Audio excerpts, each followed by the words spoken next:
Bonjour à tous, salut Camille. Salut Issa. Il fait chaud, non, tu trouves pas? Bah ouais, en même temps c'est l'été hein. Ouais, c'est l'été, mais c'est pas les vacances.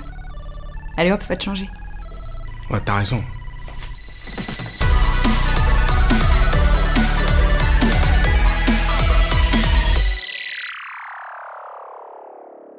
Aujourd'hui, on va parler de la sécurité en été. La première chose, c'est de bien s'hydrater. Oui, et en été, c'est 3 litres d'eau minimum sur les chantiers. Et c'est une obligation légale de l'employeur de les fournir. La chaleur fatigue et peut donc entraîner une baisse de vigilance, ce qui explique pourquoi il y a plus d'accidents en été. Pour éviter cela, en plus de bien boire, il faut donc faire des pauses plus régulièrement. Ah, justement, c'est l'heure de ma pause. Il faut aussi se protéger la tête et la nuque. Et les yeux. Classe. Se rafraîchir notamment le visage et les bras. Et tout ça pour éviter une déshydratation qui peut entraîner maux de tête, nausées, crampes, vertiges... Ah.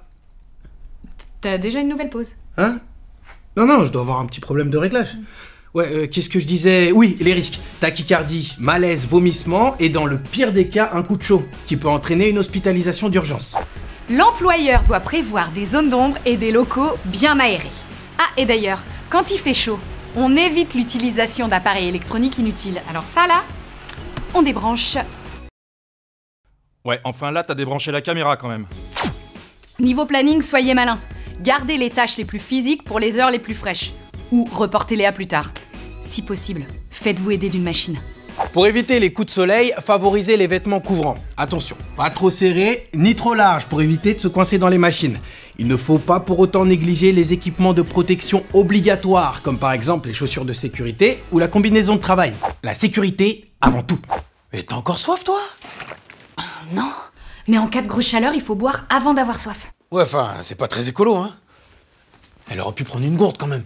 Certains médicaments peuvent augmenter le risque de déshydratation, alors parlez-en à votre médecin. En cas de canicule, mieux vaut éviter le travail isolé, afin de pouvoir surveiller que tout le monde va bien. Ça va toi? Nickel, super. On évite le café, l'alcool et les repas trop gras. Et au premier signe de malaise, on s'arrête à l'ombre et on s'hydrate. Ouais, moi je crois que je suis trop hydratée. Je te laisse. Attends, on n'a pas dit au revoir encore.